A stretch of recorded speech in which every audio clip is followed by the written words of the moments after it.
السلام علیکم۔ سلطان صلاح الدین ایوبی دمشق میں داخل ہوا تو اس کے ساتھ 700 سوار تھے۔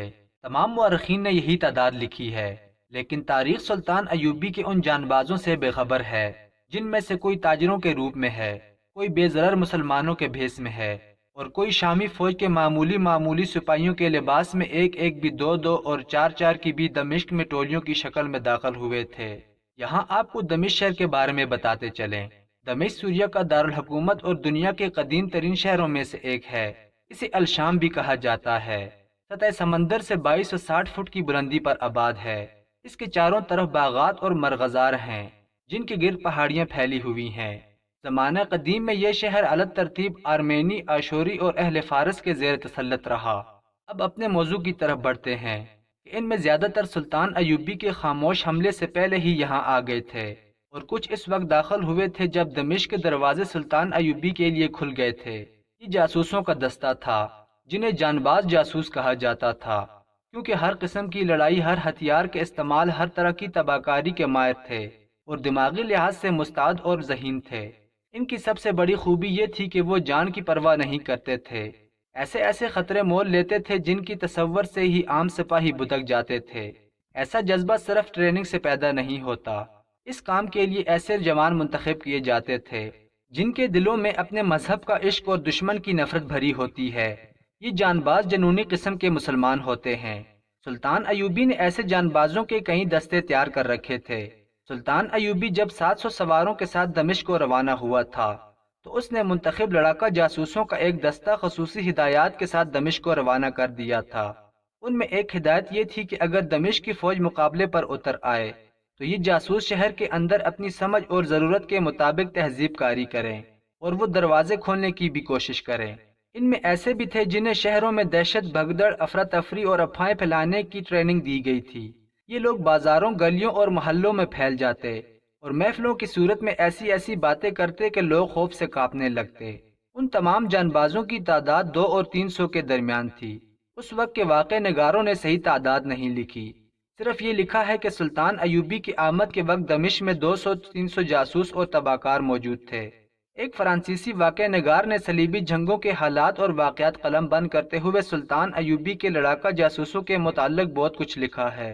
اس نے ان جانبازوں کے اسلامی جذبے کو مذہبی جنون بھی کہا ہے۔ یہ بھی کہا ہے کہ یہ جاسوس نفسیاتی مریض تھے۔ اس فرانسیسی نے تو مذہبی جنون کی توہین کی ہے کہ اسے نفسیاتی مریض کہا ہے، لیکن یہ نفسیاتی کیفیت ہی تھی۔ مسلمان صاحب ایمان صرف اسی صورت میں بنتا ہے جب مذہب ان کی نفسیات کا جز بن جاتا ہے۔ ان جانبازوں کو جاسوسی اور تباکاری کی ٹریننگ علی بن سفیان اور اس کے دو نائبین حسن بن عبداللہ اور زید نے دی تھی، اور مارکا ارائی کی ٹریننگ تجربہ کار فوجیوں کے ہاتھوں ملی تھی۔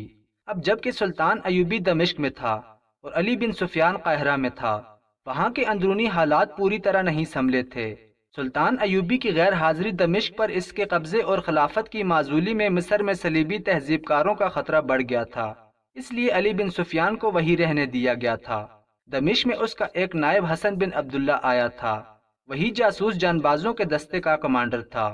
دمشق پر سلطان ایوبی نے قبضہ کر لیا تو وہاں کی بیشتر فوج سالار توفیق جواد کی زیر کمان سلطان ایوبی سے مل گئی تھی۔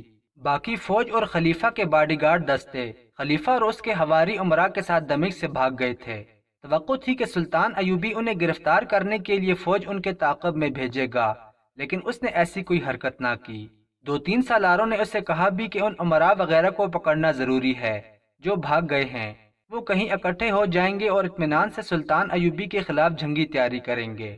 اب جب کہ سلطان صلاح الدین ایوبی دمشق میں داخل ہو چکا تھا تو سلطان نے اپنے سپاہیوں کو حکم دیا کہ جاؤ اور دمشق شہر میں جتنے بھی مندر ہیں ان سب کو توڑ دو، کیونکہ اب مزید دمشق کے لوگوں کو میں اپنے اللہ کے ساتھ کسی کو شریک کرنے کی اجازت نہیں دوں گا۔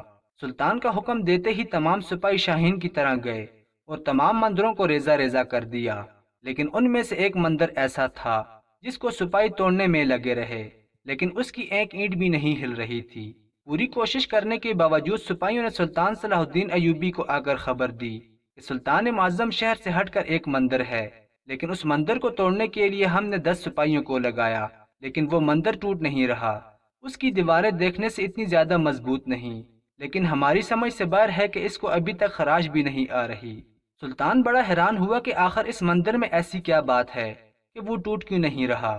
یہ بات سلطان کے ذہن میں تجسس ڈال گئی اور سلطان صلاح الدین اپنے گھوڑے پر سوار اس مندر کی طرف چل گیا۔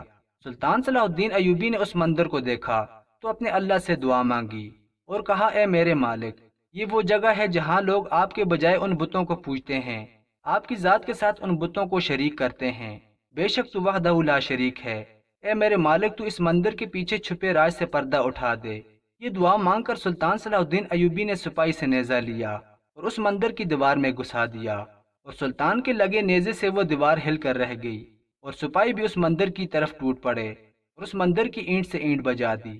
جب مندر مکمل ٹوٹ چکا تھا، لیکن سلطان کے ذہن میں یہ بات آ چکی تھی کہ اس مندر کے پیچھے کوئی نہ کوئی راز ہے۔ جب مندر مکمل ٹوٹا تو اس کی بنیاد سے اینٹیں اور مٹی نکالی گئی تو پتہ چلا کہ اس مندر کی دیواروں کے نیچے ایک خزانہ چھپا ہوا تھا۔ جب سلطان کو خبر ملی تو سلطان نے کہا، اس مندر کے بارے میں دمشق شہر کے بزرگوں سے پتہ کرواؤ، اس جگہ پر پہلے کیا چیز تھی۔ سلطان کے جاسوسوں نے چند ہی لمحوں میں خبر لے کر پہنچے اور سلطان کو بتایا کہ سلطان معظم دمشق شہر کے بڑے بڑے بزرگوں سے معلوم کرنے کے بعد پتہ چلا ہے مندر والی جگہ پر اس دمشق شہر میں ایک سردار رہتا تھا جس نے 2 یتیم بچوں سے ان کا گھر چھین کر یہاں مندر بنوایا تھا۔ وہ بچے چیختے رہے، چلاتے رہے، لیکن ان کی مدد کسی نے نہیں کی تھی کیونکہ وہ سردار بڑا طاقتور اور ظالم تھا۔ یہ سن کر سلطان صلاح الدین ایوبی کے ہاتھ اٹھ گئے اور کہا، اے میرے مالک، بے شک تو بڑا غفور و رحیم ہے۔ تو نے اتنے سالوں تک ان یتیم بچوں کے چھپے ہوئے خزانے کی اسی سردار کے جھوٹے خداؤں کے گھر میں حفاظت کی۔ پھر سلطان صلاح الدین ایوبی نے کہا کہ ان 2 بچوں کا پتہ معلوم کرواؤ۔ معلوم کرانے کے بعد پتہ چلا کہ وہ دونوں نوجوان لکڑہارے ہیں اور جنگل سے لکڑیاں کاٹ کر بیچتے ہیں اور اسی سے ان کا گزر بسر ہوتا ہے۔